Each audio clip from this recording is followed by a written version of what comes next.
You may have never, as Kim was alluding to, imagined that you would also be hearing music written about regenerative medicine and tissue engineering, but never say never.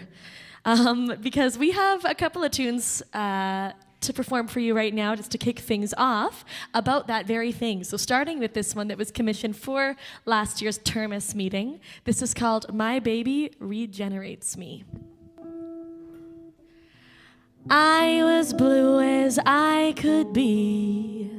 My vital signs were low, thinking I could never love again. When I'd last felt good, I don't know when. Well, they say the body heals itself, but what about the heart?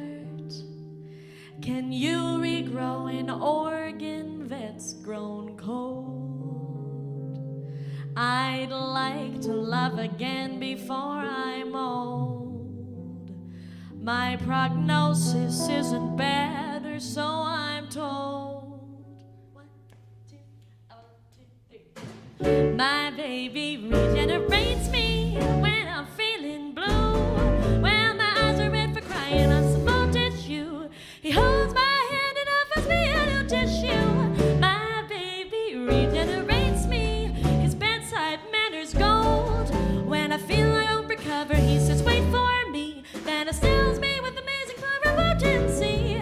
He is so cultured and steadfast, keeps it smooth just for me.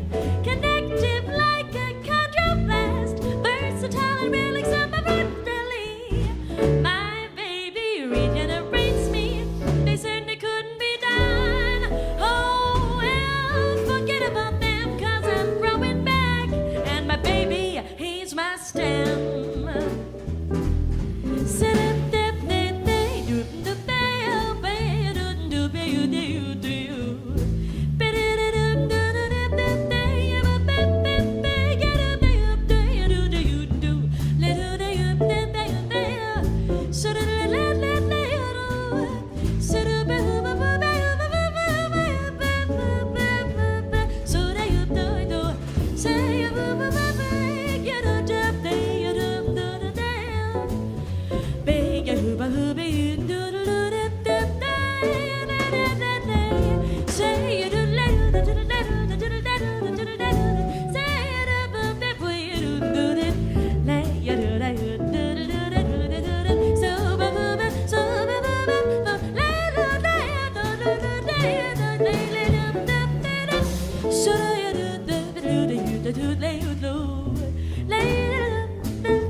so much. So, like I mentioned, that is Brett Hansen on guitar. Let's put those hands back together for him. We have Eric Doucette on keys, everybody. Leonard Patterson on drums. And Murray Wood on bass.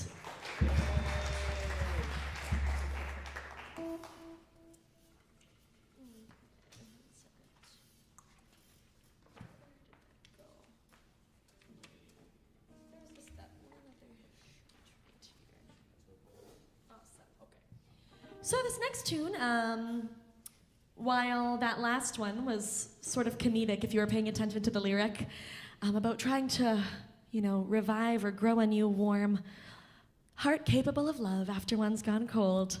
This next one is more about the hope that tissue engineering and regenerative medicine can provide for people in need and how it may affect families and people's lives for the better. So this is called Regenerative Peace.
That was the 20th century.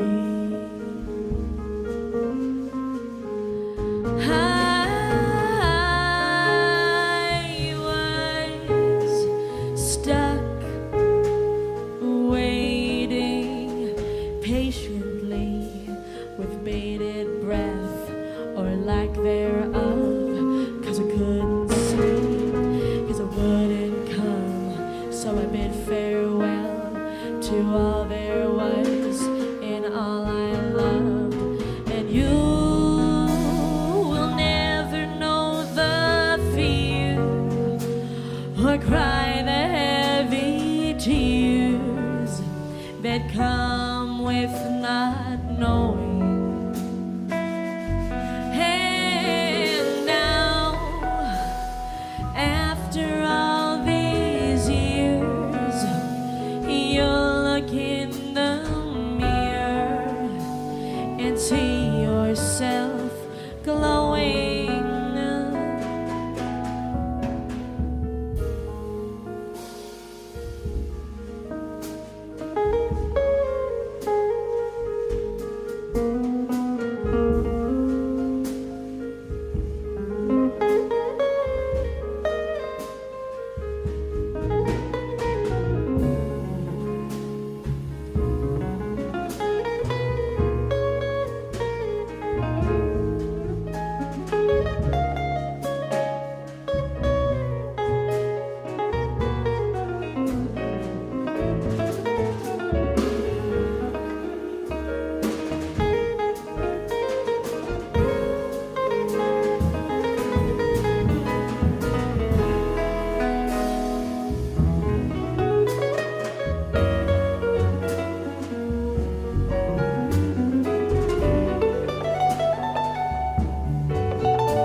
you.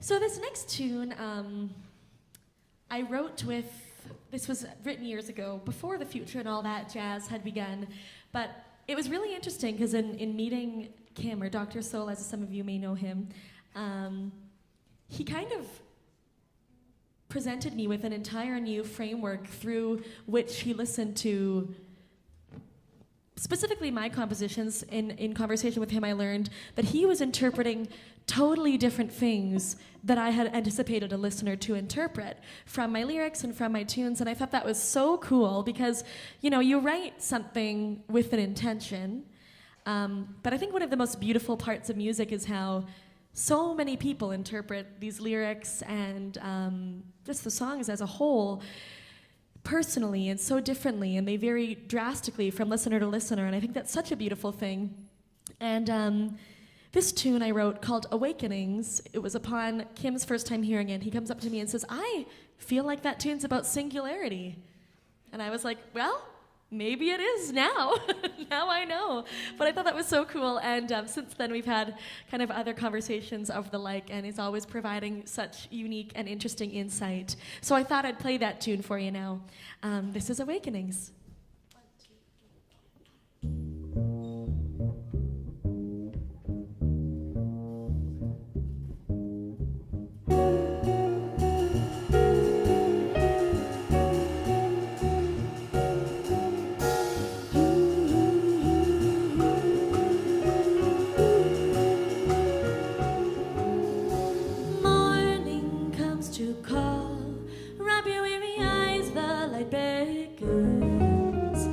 Feel the cloak of warmth envelop you and give over to the new surroundings engulf you. Reach out to me, see the truth feels. Lift off your mask and uncover your mind. Awaken and see what's real. What's real.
Say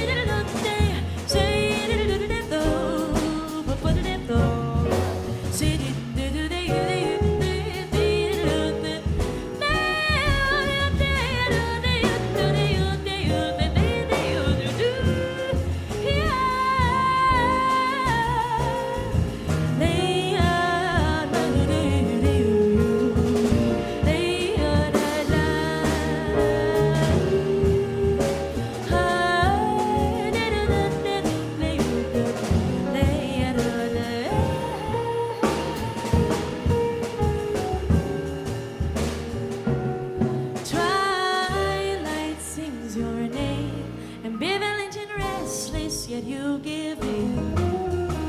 Melt into your dreams' creation and surrender all your fears. Release inhibition, bask in the freedom of fantasy. Feel grace in being neutralized, if only for the night. If only for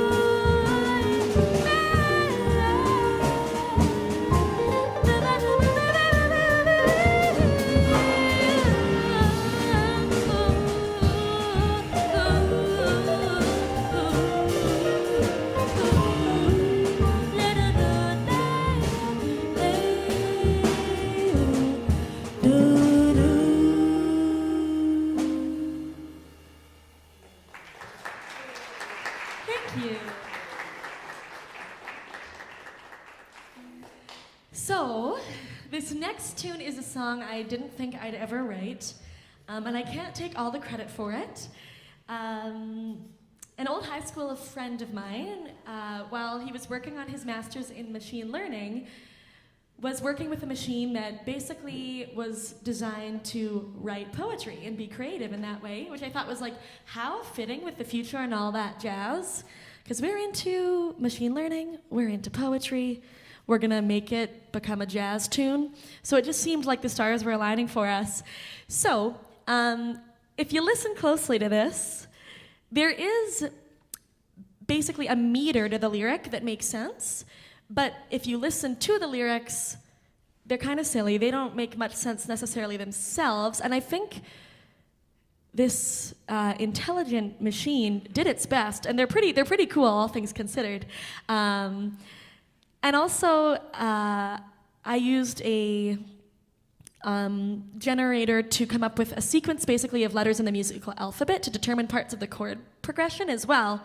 So it's going to be a little crunchy, a little funky, but it was more of an experiment than anything else, and I think it's turned out to be pretty interesting at the very least. So I say that I co-wrote this with an intelligent machine, and this is called If I Were.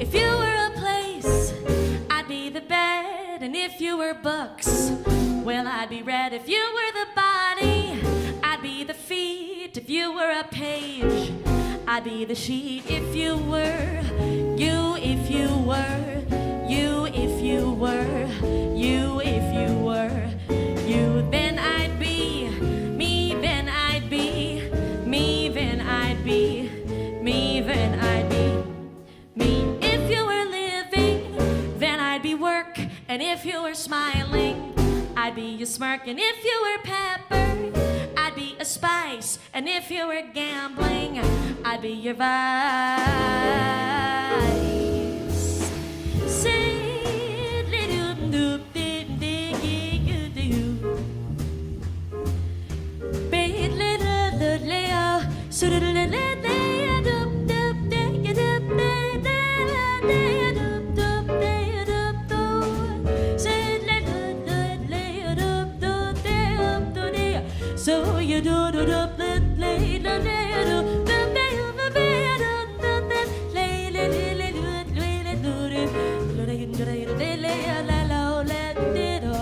So that it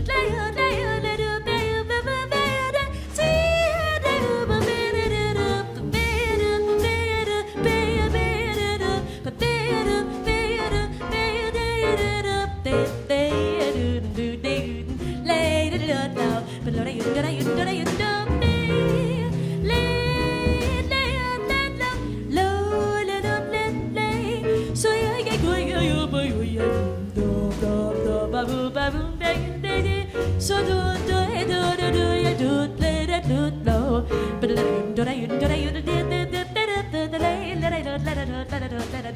say say do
were below, I'd be above. And if you were you, then I'd be me. And if you were me, then I'd be too. If you were you, if you were you, if you were you, if you were you, then I'd be me. Then I'd be me. Then I'd be me. Then I'd be me.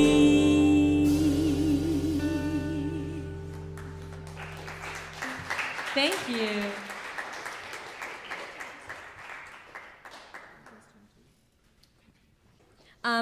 We have much more to come. We have 3 lovely poets here to share some regenerative medicine-inspired poetry, I guess, that I'm really looking forward to hear. I haven't heard that yet.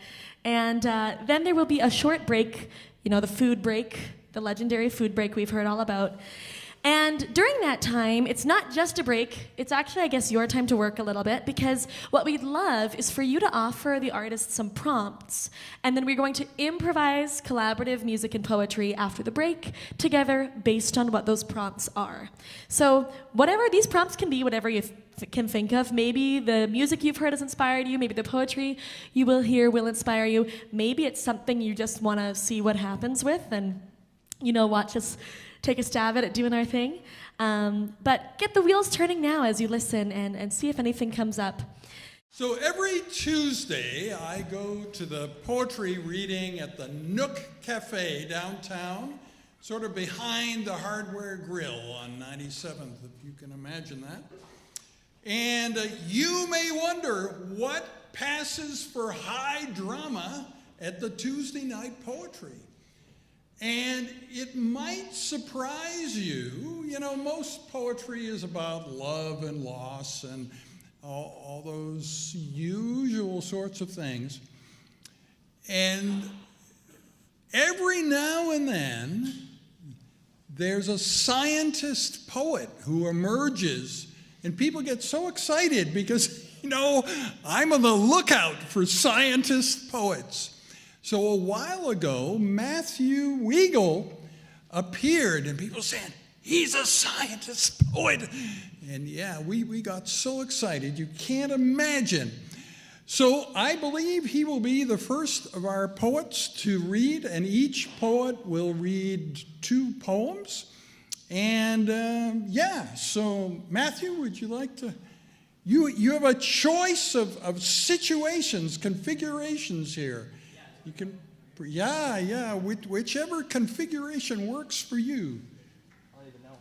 Is this not those mics? Yeah, sure. Is this the thing? Is this the thing? Hello? Hi.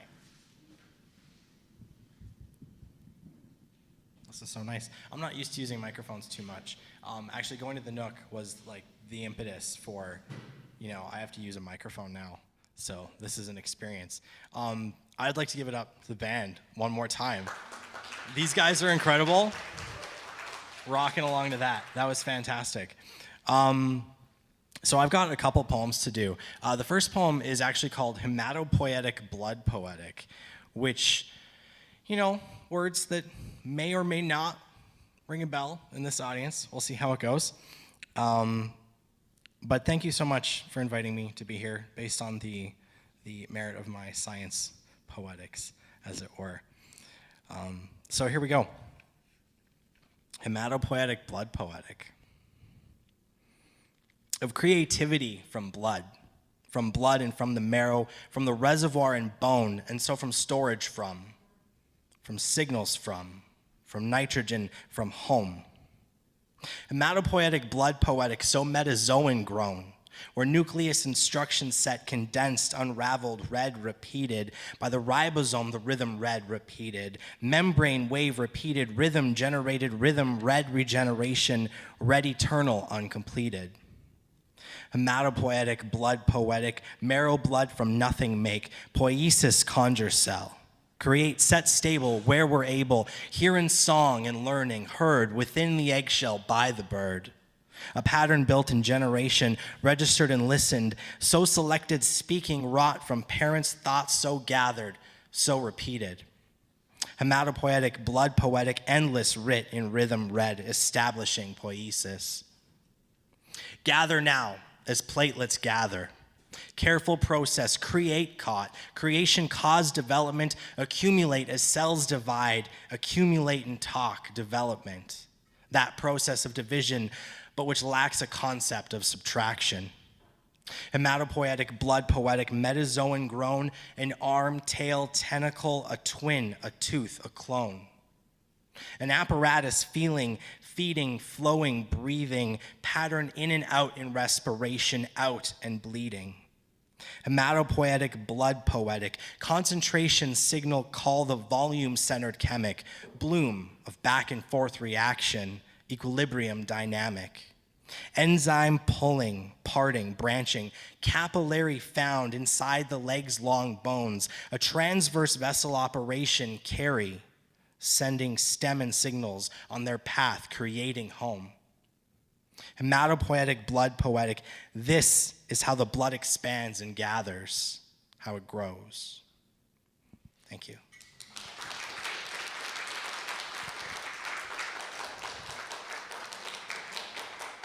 So there's actually a little bit of a story with that poem. I know everyone loves explaining poetry after it's read. That makes it so much better, right?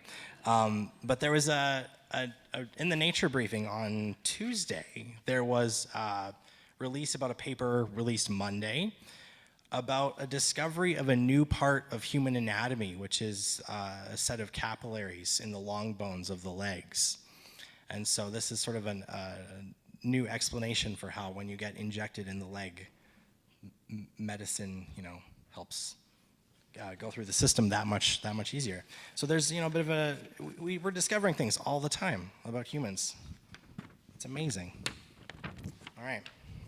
So this is my second poem. This poem is, there's regenerative medicinal qualities to it, I guess you could say, but it's about the ocean, which is my medicine, my regeneration.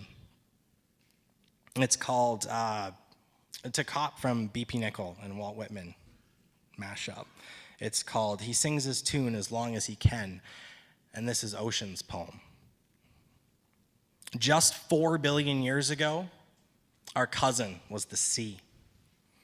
Our predator was gravity, and spinning was our calling. Cooling was our cue for falling, forming in the tension of the everything at once.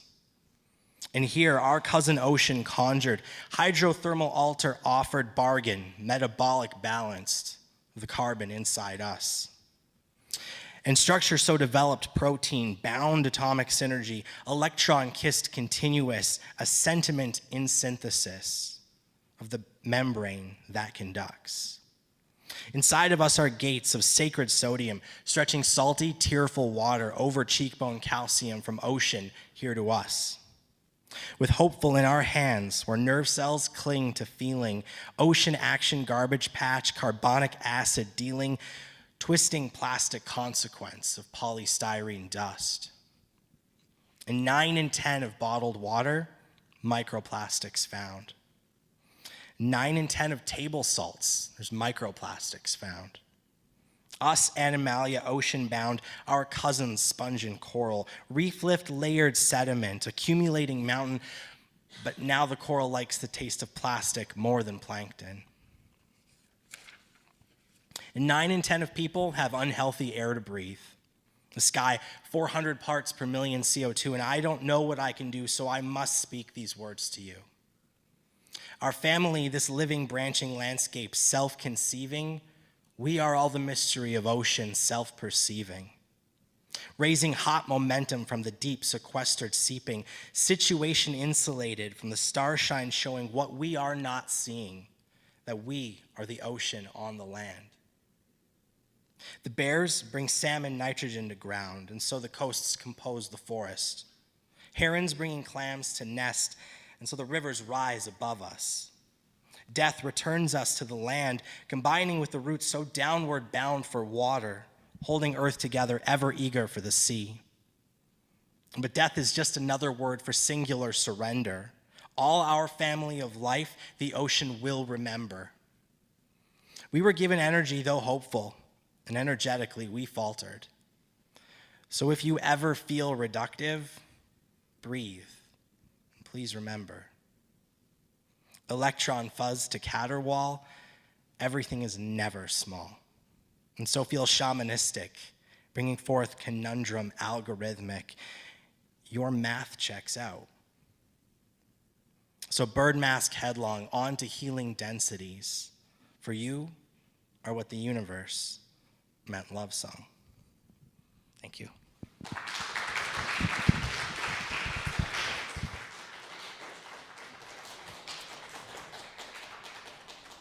So for the next poet, I'd like to give you a little background. Many of you probably know the tech author Yuval Noah Harari. He's the best-selling tech author right now. He has 3 books, Sapiens, Homo Deus, and 21 Lessons for the 21st Century. And you may be sitting here thinking, so what should humanity fear the most? I'm sure that's exactly what you're thinking right now. You know, that you're pondering this. And I think it's quite clear what we should fear is humanity getting stuck in some metaphorical sense. And what Harari postulates is that our culture is going to get stuck in the following simple way. Right now, every story we tell revolves around human decision-making, pivotal decision-making. And that's what novels and TV shows and movies and everything that you get pleasure from human culture, it all comes from this fascination around human decision-making. And what Yuval Noah Harari was saying is that in the future, machines will make better decisions, so progressively, we will eventually leave all the big decisions to them, even the decision about who to marry and what to do with one's life and so on. And so that's the reason that human culture will be wrecked, because there'll be no high points of any stories anymore, because the machines are making all the pivotal decisions. It seemed to me that has got to be wrong, that humans are adaptable and therefore things could not go that way, and we will not get stuck like that. But I had something else to postulate. Think of the average storyline and how it goes and so on. And think of what goes through your mind when you wake up every morning. I can tell you what it is. You may not think it's this, but in some sense it is. You think of all the things you want to do that you can never do, and all the things you want to have you can never have. And that's just your lot in life, and that's the way it is. So think of the technology required where you would trust a machine to make every big decision. That takes considerable advance from where we are now. And probably both machines and human beings will be a lot more intelligent than they are now. And what do we need all that extra intelligence for? Okay, so think of your frustration when you wake up in the morning and think of all these, unresolved realities for you, things that you would like to do or be that you can never do or be. So if the technology exists that all pivotal decisions can be left to machines, the technology exists for there to be multiple instances of you. And like you can let them loose in a morning and like 4 or 5 instances of you are out doing things. And so nothing is missed. Everything you want to do, you can do. Everything you want to have, you can have. So virtual reality is better than real, can be shared with friends, the price of valuable things comes down. This is a sort of utopian vision of the future. So I thought that thinking on my part was about as advanced as any human being could ever get, man. 4 or 5 instances of me. And so think of the party in the evening, right? All these Kim Soleses come together and they're so compatible because they're all me and they swap stories in the evening. Boy, is that ever uber cool. So I went to an event at the Backstage Theater in the Arts Barns, and there was somebody I'd never met wearing a top hat and typing at an old Underwood typewriter and offering to generate poetry right then and there based on a prompt. And this poet's name was Colin Matty. And I described this vision of mine of multi-threading of life. In other words, being able, it's like multi-boxing in video games where you control multiple players at once. And I thought he would be astounded, maybe speechless in reaction to my thought, but he instead was quite calm about it all and started typing his own poem. And he raised the ante like 100 or 1,000-fold. So in his poem, there weren't just 4 or 5 instances. There was at least a number 99 and maybe a number 999. He really didn't see a limit in how many instances of yourself there could be. And he did it very quickly, and it was this is just normal daily activity for him, and I was very impressed by that. And we're looking for freestyle poets for the future and all that jazz. The future and all that jazz depends on that. If poets can only do set pieces, this will never work. They have to be flexible for the 3rd phase of the future and all that jazz. So I thought, this guy is for us. So let's see what he's up to tonight. Colin, would you like to come and present 2 poems? Thank you.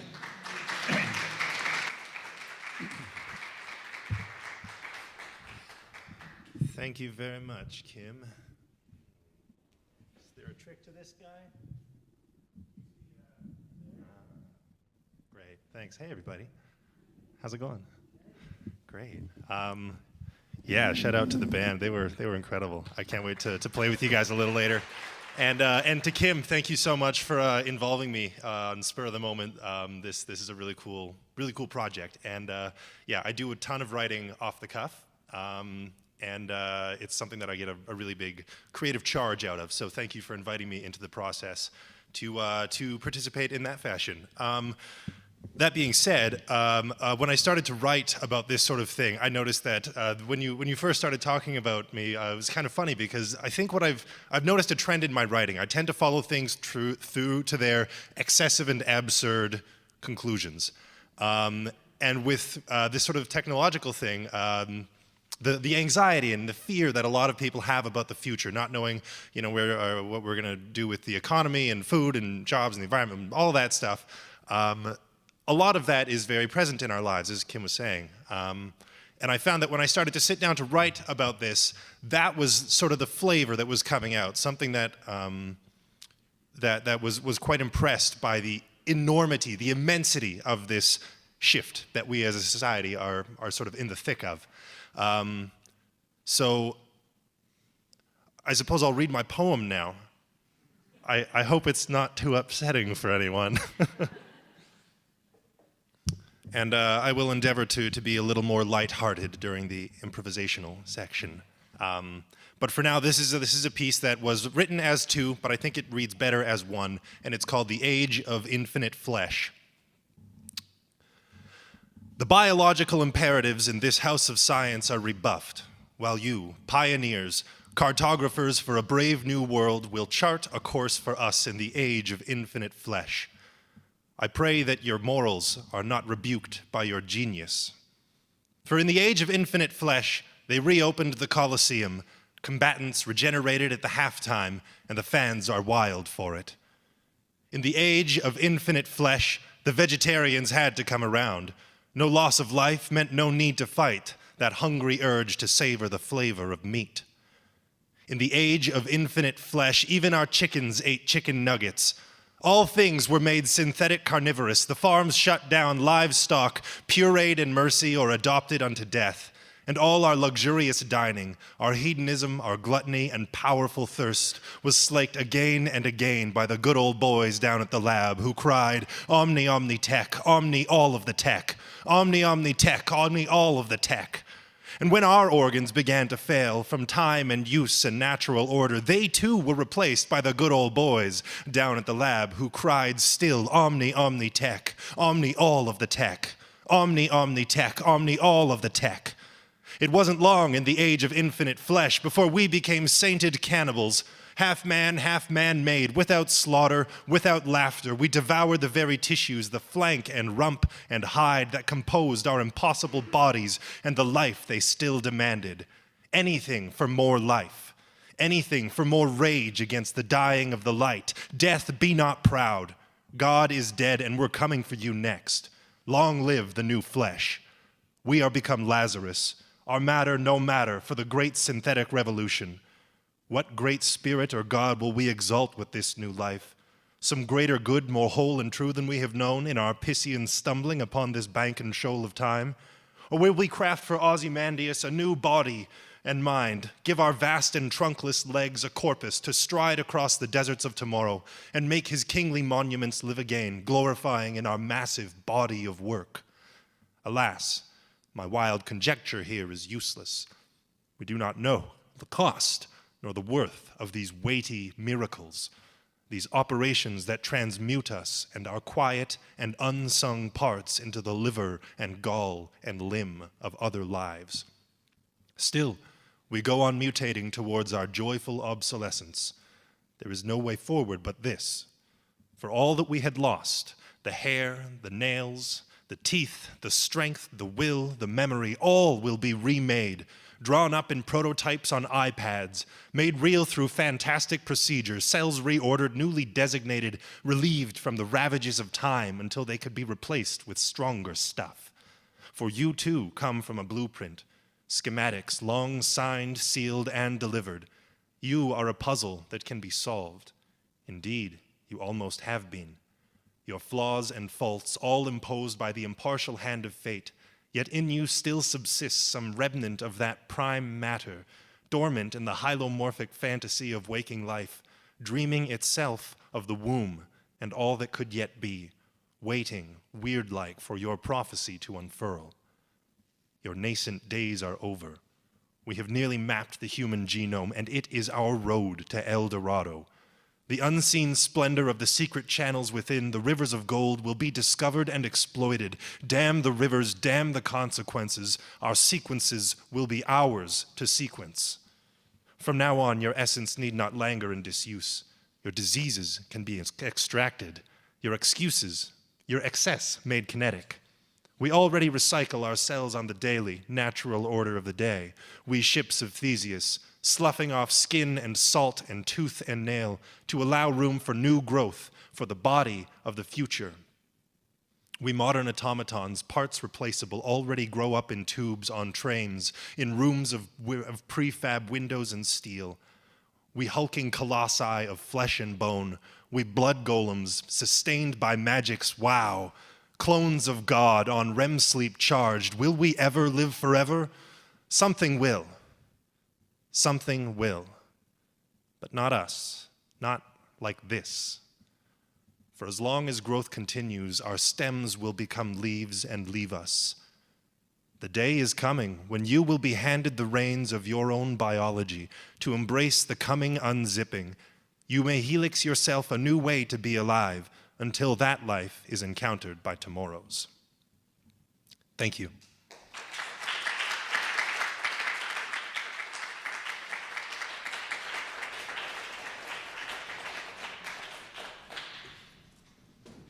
In the summer of 2016, Mallory Chipman's band and I and one freestyle poet went to Europe together. And it was really, really cool. And that one poet was Royland PQ. And he and I had a lot of interesting experiences. And we lived in very close quarters. It proved a lot of things. I can't, the list of things it proves is really, really amazing. That we could coexist, all of us, in such small, intimate interactions. So I always wanted more than one poet, but that summer we could only afford one. So anyway, it worked really well. So Royland basically did all the heavy lifting for the poets, and so let's see what he can give us tonight. Royland, take it away.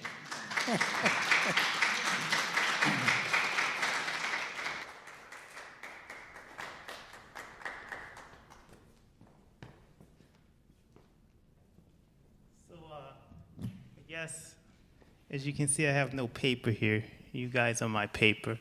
So you'll get a little preview of the improv section now with me. But I need a little help from my friends. Can I get Leonard and Murray? Would you help me out with this little section here? We'll see what happens here. I know it's going to be regenerative, and I know it's going to be fun. And so I'd like some regenerative groove, something that'll help us regenerate, something that'll help us be at ease and not dis-ease, and then we'll go from there. So I'll let you guys. Yeah, something to groove with.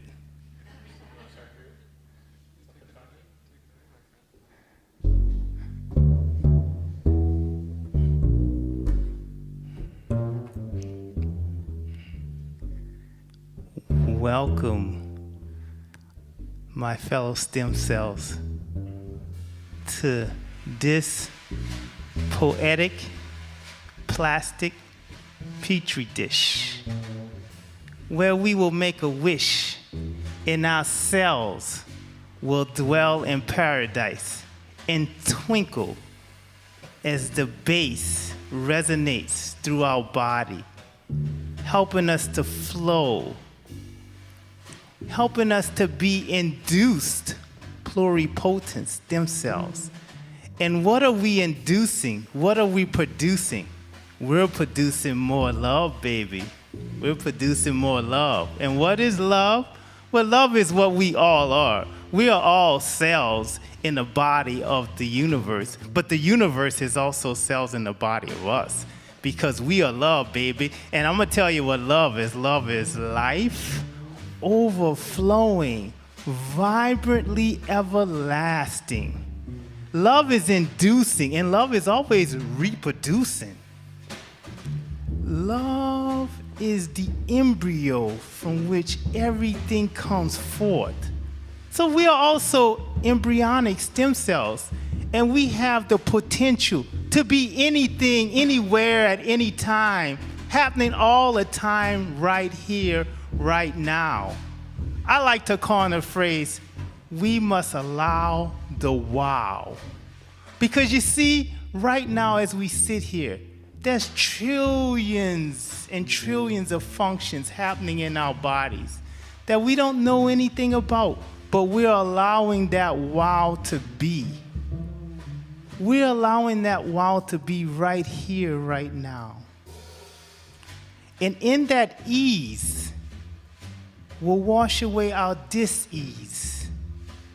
In that ease will bring us to a new frontier where there is all things becoming new, because the you that came into this room is not the you that's sitting here. So have no fear, be of good cheer. This is the year of regeneration. And you are here to fulfill the scriptures of love. And the scriptures of love say, fear not, for we shall be born again and again and again and again. Thank you.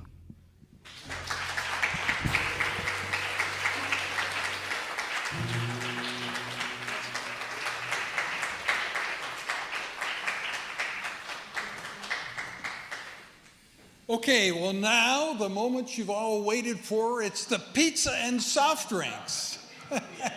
They're out that way, and you will also, I hope, provide us some prompts. So you can write them or tell it to Mallory and the band, but in some way communicate the prompts that you would like us to use for the improv section. And yeah, go for it. So we can head out that door, and I think we'll find stacks of pizza and things to drink. Okay? Thank you very much for. So far, so good. Yeah. Okay, so welcome back. You, as the audience, have distinguished yourselves. We have more prompts than we've ever had at any Future and All That Jazz event. So I have like 14, 15 prompts, so we have a lot to choose from. And to a certain extent, people will take the things that they think they would enjoy performing the most. So. Okay, Mallory and the band and the three poets, take it away. Yeah. And maybe have someone read the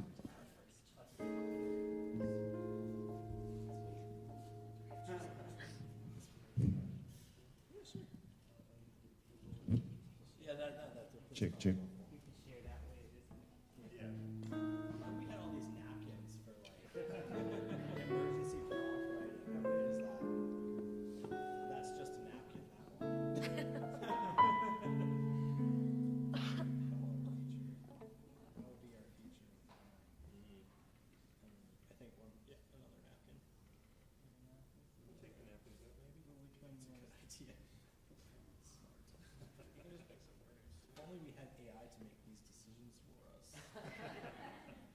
So the first one, I think I like Angels Whisper and Blush. So we need some very angelic, blushy music, sucky, romantic comedy music, another love song music, something like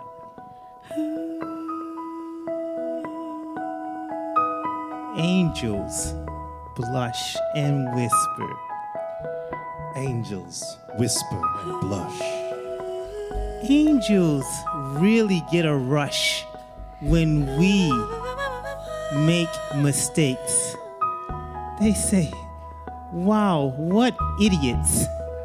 I'm glad I'm not down there. They have no idea what they're doing.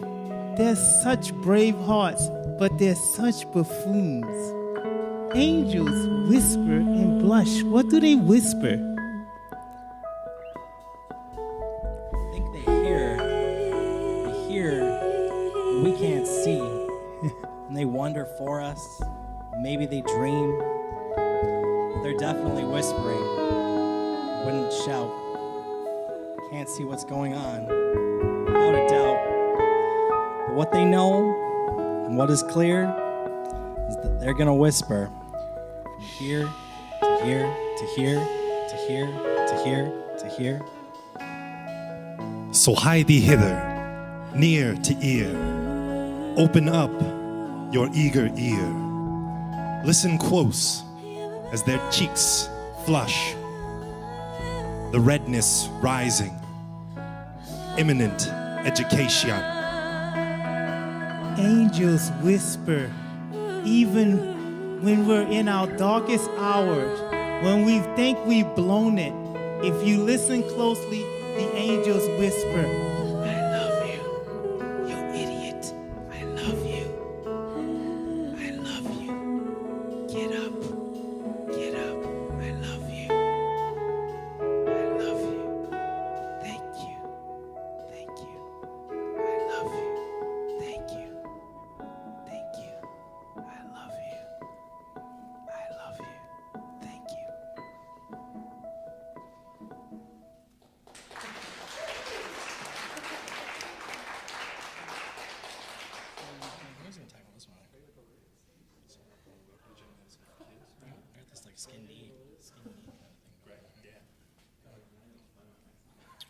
Ready, roll?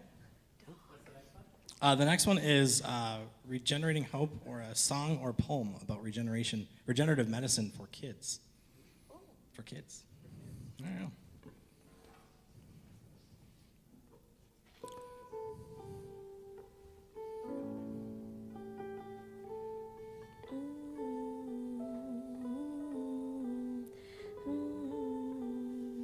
I hope one day when I skin my knee, and that blood that just pours right out doesn't terrify me.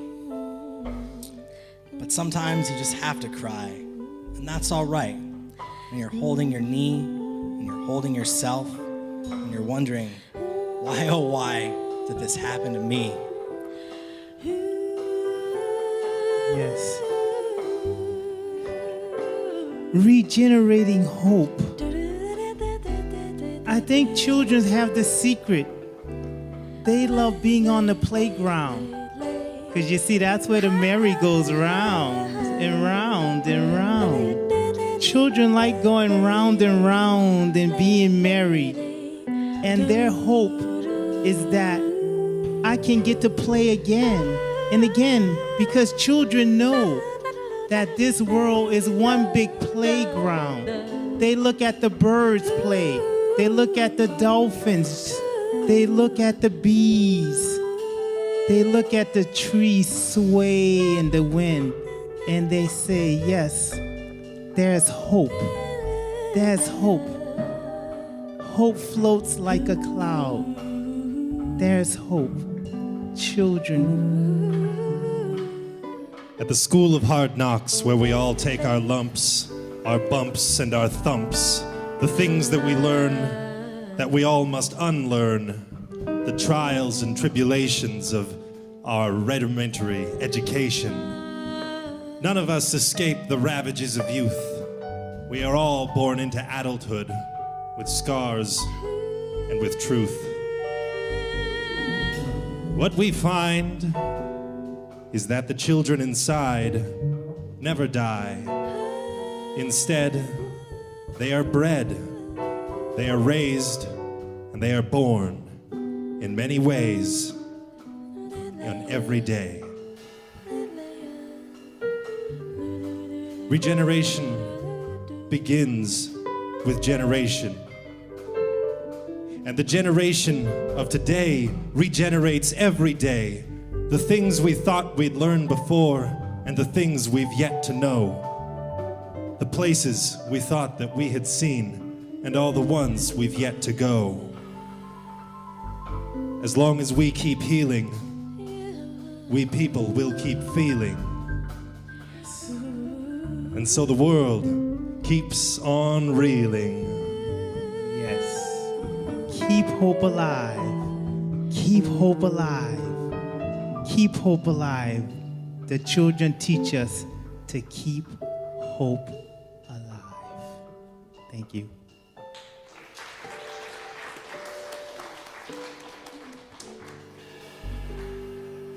That's good. That's good. Yeah. Let's switch it up a little bit with the question of, do we have true self-control? Do we have true self-control? I thought you were asking me that. No. That was someone in the audience asking. And we can do the you are what you are. We could maybe combine that with you are what you eat to a certain extent. That's a good one. We just get eat and eat and eat. We'll combine you are what you eat with do we have true self-control? And we want You are what you eat. You are what you eat. And true self-control. so something fun and chaotic. Something fun and chaotic, and something hard to control.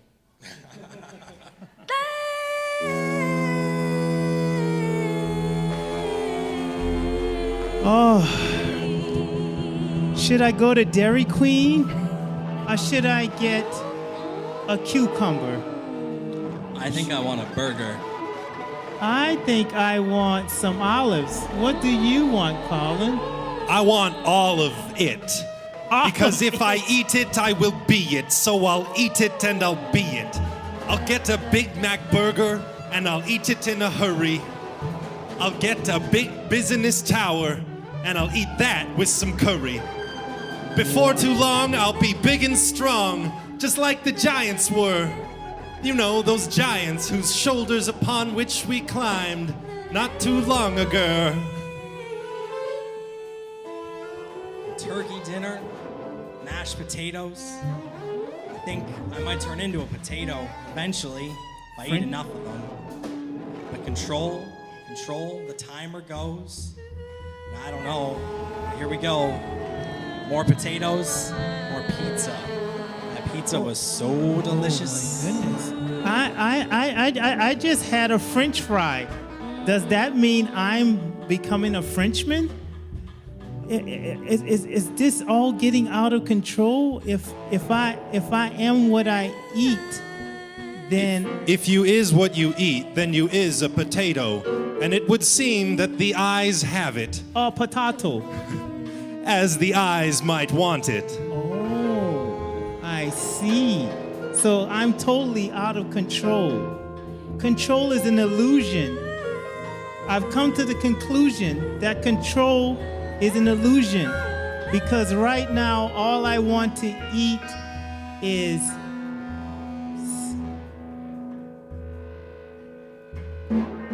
pizza. Thank you.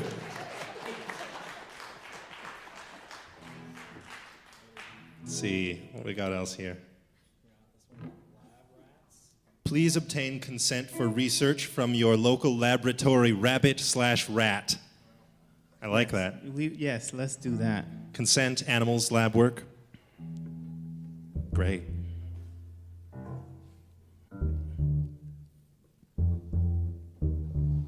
Yeah, something a little doomy. Yeah, like that. Yeah.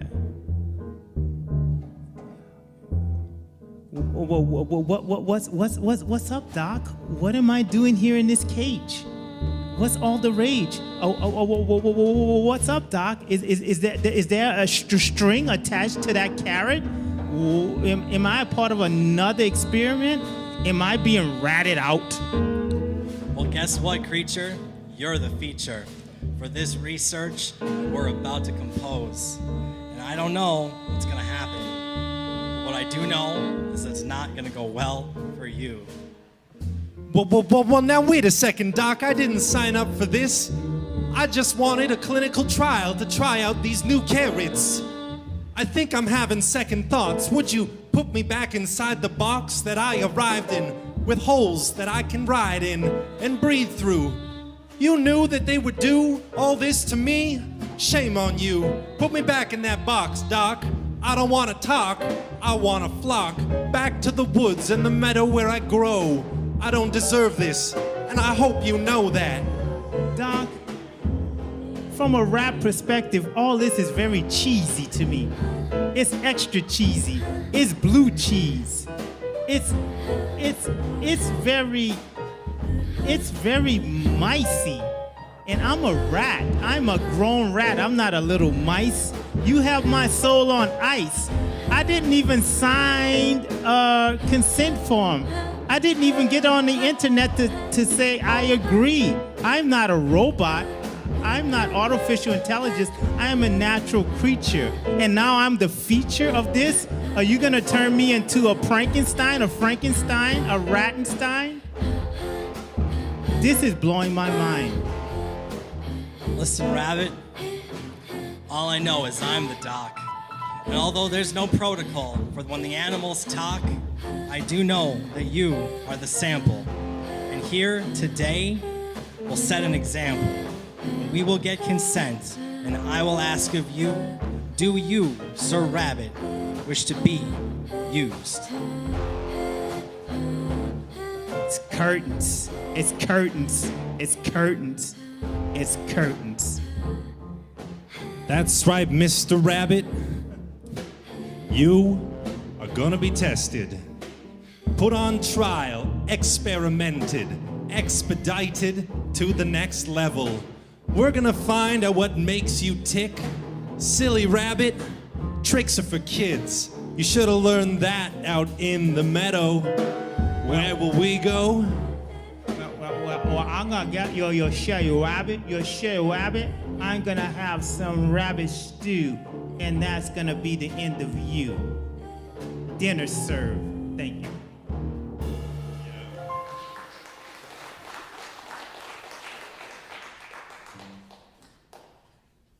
Let's see, we got a few more here.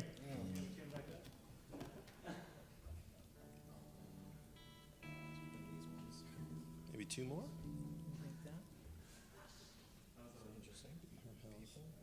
Better health for the Commonwealth. Yeah, I think we Sure. Yeah, we'll do those two together. So we're gonna do stem cells, those toughest cells, cancer cells, and when things go wrong. So we'll combine that also. I'll let you guys.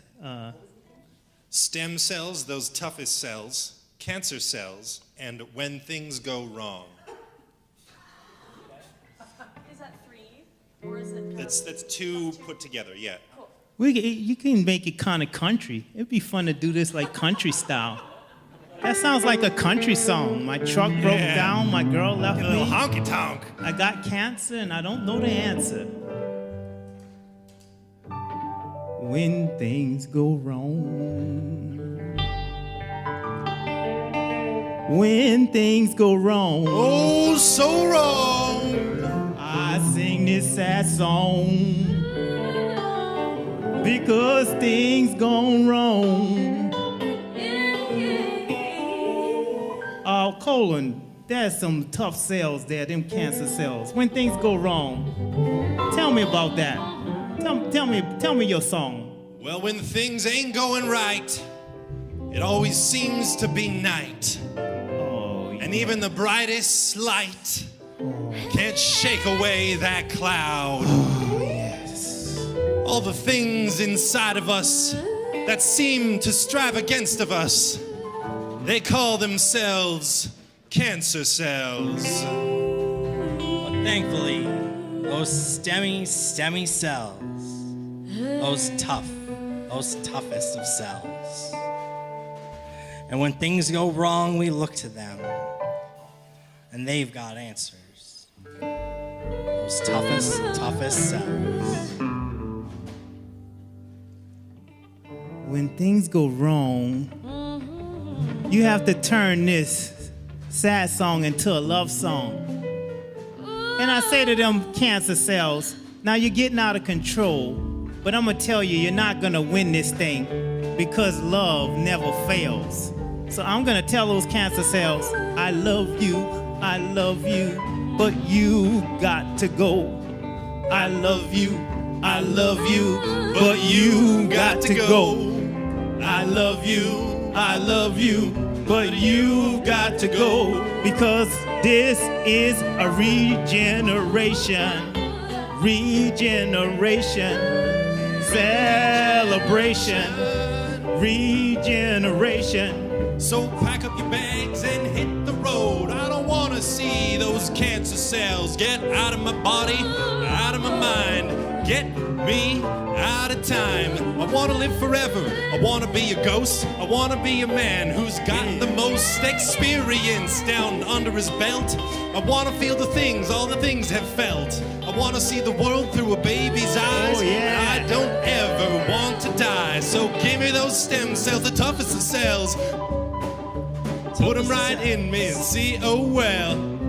Regeneration. Cancer cells, go to hell. We don't want you.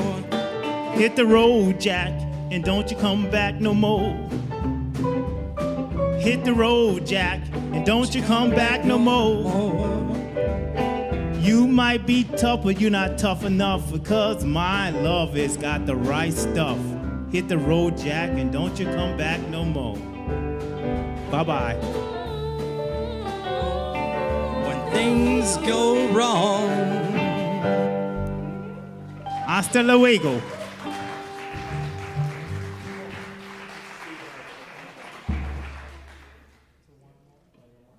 How many more? Can one more or two more? Let's do one more. Let's go out on a banger. One more? that one's pretty compelling to me. Actually, just because I know after this last improvisation we'll probably wrap up. So while we have everyone's attention, why don't we give a round of applause to Kim, who without this wouldn't be happening and this project wouldn't exist. So big thank you to you, Kim, and of course thank you to everyone here at the U of A for having us. Like Kim said, we're excited to finally be doing something here in a space that we've used to brainstorm about this in the past a number of times, and so really cool to finally be pulling it together. Let's hear it for all of these three lovely poets up front as well. Fantastic. So the last one we're gonna do is how will our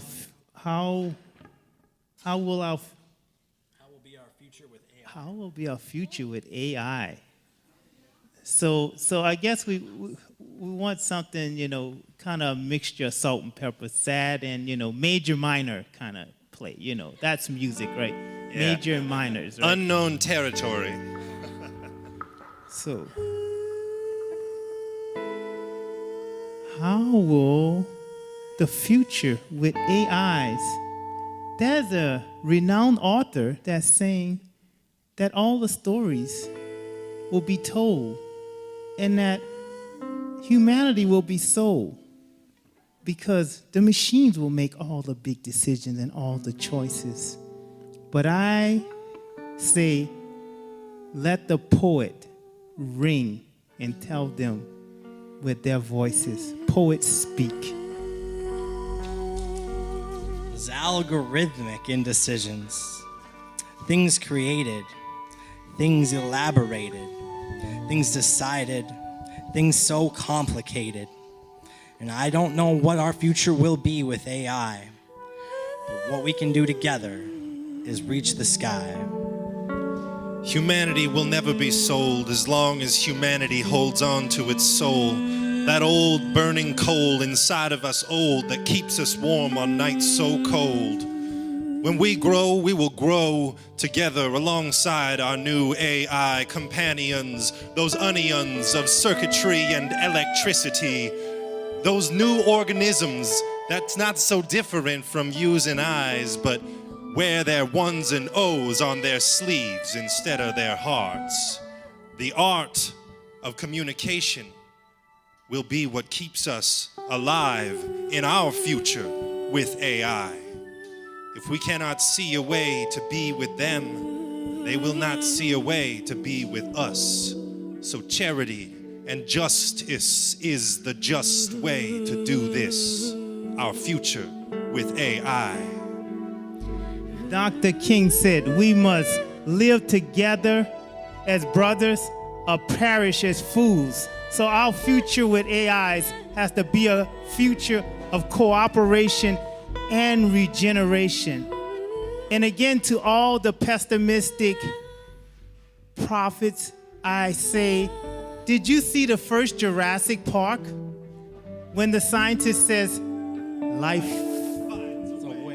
finds a way.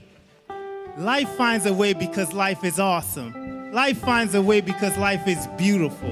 Life finds a way because life is Resistance. Life will find a way amongst those future transistors. Our brothers and our sisters, circuited and organic, will see that sun tomorrow rise, uncomplicated, unassisted by wires, gears, pulleys, or motors. That golden orb will show us tomorrow.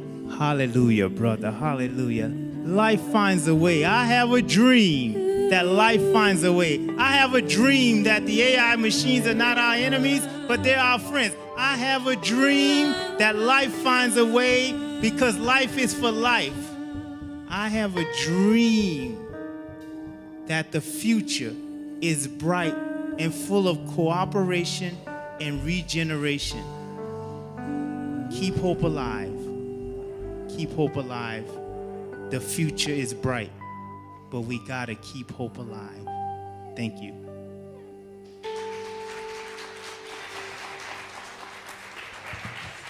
Thank you very much, everybody.